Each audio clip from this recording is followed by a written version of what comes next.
នៅក្នុងភូមិខ្ញុំឲ្យតែជិតចូលឆ្នាំអញ្ចឹងតាមផ្ទះមួយចំនួនគឺមានរៀបចំកម្មវិធីរៀបចំកម្មវិធីនោះខ្ញុំនឹងបង្ហាញនៅក្នុងវីដេអូនេះថាមានអីខ្លះអញ្ចឹងណាគឺយើងបើកឆាកថ្ងៃដំបូងគឺមានអំពូមីងមាឬក៏ដូចជាម្ចាស់កម្មវិធីហ្នឹងគឺយើងចាប់ផ្ដើមមកកូននំអញ្ចឹងណាកូននំអ្នកខ្លះកូសារាយខ្លះកូបាយត្រៀបដូចនេះគឺគេហៅបាយត្រៀបបន្ទាប់ពីយើងកូបាយត្រៀបចប់គឺយើងកូសារាយម្ដងហើយការកូសារាយមុននឹងយើងចាក់ចូលក្នុងខ្ទះគឺយើងត្រូវត្រងច្បៃឬក៏កម្មាបានត្រឹមត្រូវអញ្ចឹងណាព្រោះក្នុងទឹកដែលសារាយនេះដែលយើងកូននោះគឺមានកំទេចកំទីការដូងអីជាដើមអញ្ចឹងយើងត្រូវត្រងឲ្យបានស្អាតអញ្ចឹងហើយការត្រងនោះបើសិនជាបងប្អូនមានច្បៃអីគឺយើងអាចប្រើច្បៃជំនួសកម្មាក៏បានបើអត់ទេប្រើកម្មាដូចនេះគឺយើងប្រើកម្មាអញ្ចឹងណាហើយយើងលាងសម្អាតក៏ដូចជាច្រោះឲ្យបានស្អាតបាតគឺអនាម័យហើយបន្ទាប់ពីនឹងទៀតគឺយើងមានការថែមគ្រឿងក៏ដូចជាកាហុំម្សៅសារាយគឺយើងត្រូវដាក់តាមជាក់ស្ដែងយើងធ្លាប់ធ្វើអញ្ចឹងណាអានេះគឺអំពូមីមាក៏ដូចជាម៉ែក្មេងរបស់ខ្ញុំគឺគាត់ដឹងពីរបៀបធ្វើអញ្ចឹងគឺយើងត្រូវចាក់ប្រមាណកញ្ចប់តាមជាក់ស្ដែងដែលគាត់ធ្លាប់ធ្វើអញ្ចឹងណាអាហ្នឹងបើបងប្អូនធ្លាប់ធ្វើនំក្នុងភូមិគឺដឹងថាត្រូវប្រើប្រមាណទឹកប្រមាណលីត្រអាហ្នឹងក៏តែលាយតាមរូបមន្តគេដែរបើមិនអញ្ចឹងហ្នឹងផ្អែមពេកចូលកាសាពេកអញ្ចឹងណាគឺយើងលាយស្ករសជាក់ស្ដែងបន្ទាប់ពីនឹងមកបានយើងកូរអញ្ចឹងហើយកូរហ្នឹងគឺយើងមិនកូរជាប់ទេយើងកូរខ្លះទៅយើងផ្អាកខ្លះទៅហើយមានលាយដោះគោផងបង្កើនជាតិឈ្ងុយទៅកាន់សារាយរបស់យើងណាហើយយើងកូរឈប់ឲ្យអ្នកដុតភ្លើងក៏ចេះដុតទៅហើយអ្នកខាងបាយត្រៀបនេះបន្ទាប់ពីនឹងមកគឺយើងរោយល្ងគឺយើងត្រូវប្រើគូតឆ្នាំងឬក៏ចានហ្នឹងសង្កត់វាឲ្យវាគៀបជាប់ជាមួយនឹងនំជាមួយនឹងគេហៅបាយត្រៀបយើងណាល្ងហ្នឹងឲ្យវាស៊ីគ្នាអញ្ចឹងណាហើយខាងនេះខាងធ្វើខ្នុរហ្នឹងគឺយើងបេះសាច់ចេញពីច្បកចេញដើម្បីខ្នុរហ្នឹងគឺយើងដាក់នៅក្នុងសារាយដូចគ្នាមានជាតិឈ្ងុយអានេះបើដល់ខែតារ៉េនយើងមានតារ៉េនទៀតរឹតតែឆ្ងាញ់អញ្ចឹងណាឥឡូវយើងងាកមកអ្នកកូរនំនេះវិញកូរនំគឺយើងវិតមួយអញ្ចឹងវិត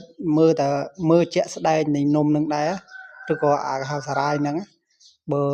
មិនកូរឲ្យរហូតដូចយើងនំកូររៀងហត់នឿយជាងតែបើកូរសារាយរៀងអត់សូវប្រមាណទេគឺយើងកូរហ្នឹងគឺរៀងមកល្មមយើងស្មានបានហើយគឺចាប់ដើមយកដាក់ធុងគឺចូលទៅចាក់នៅក្នុងតាមកូនកែវនីមួយអញ្ចឹងណាហើយកូនកែវនេះគឺយើងទិញមកផ្សារមិនផលិតខ្លួនឯងកើតដែរហើយមកខាងចុងភៅនេះវិញ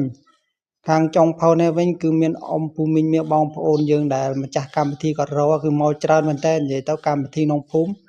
ឲ្យតែមានបានអញ្ជើញអំពូមីងមាចេះគឺមកជុំគ្នាចេះល្អមើលដែរតើដូចយើងជំនាន់មុនអញ្ចឹងណាជំនាន់មុនយើងមានរៀបចំកម្មវិធីអញ្ចឹងគឺដាក់មកកាទេលថ្នោតតែម្ដងតែបច្ចុប្បន្ននេះគឺយើងអត់ទៅប្រើកាទេលថ្នោតប្រើតង់អញ្ចឹងអ្នកខ្លះបេះខ្ទឹមអ្នកខ្លះបេះត្រប់អ្នកខ្លះធ្វើអីអញ្ចឹងតាមជាក់ស្ដែងដែលមានការងារធ្វើនៅក្នុងកម្មវិធីអញ្ចឹងឥឡូវយើងមកវែស្ថានភាពឬក៏សាច់វីដេអូយើងមកមើលអ្នកលើករោងនេះម្ដងអ្នកលើករោងនេះក៏ដូចគ្នាដែរគឺ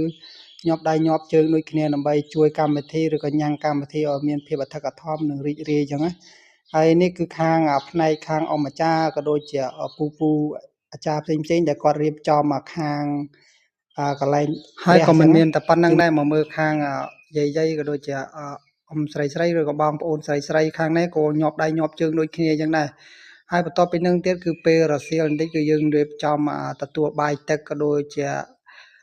ហូបអាហារដើម្បីសម្រន់អញ្ចឹងណាហើយកម្មវិធីនេះគឺមានរៀបចំរយៈពេល2ថ្ងៃគឺចាប់ពីថ្ងៃទី3រហូតដល់ថ្ងៃទី4ប៉ុន្តែបើម្ចាស់កម្មវិធីវិញគឺចាប់តាំងពីថ្ងៃទី2មកម្លេះថ្ងៃទី2ហ្នឹងគឺដូចខ្ញុំថាខាងមុនអញ្ចឹងគឺមានរៀបចំកូននំកូអីសម្រាប់ត្រៀមនៅក្នុងកម្មវិធីអញ្ចឹងណាប៉ុន្តែសាច់នៃកម្មវិធីរបស់គេគឺមានតែរយៈពេលតែ2ថ្ងៃទេ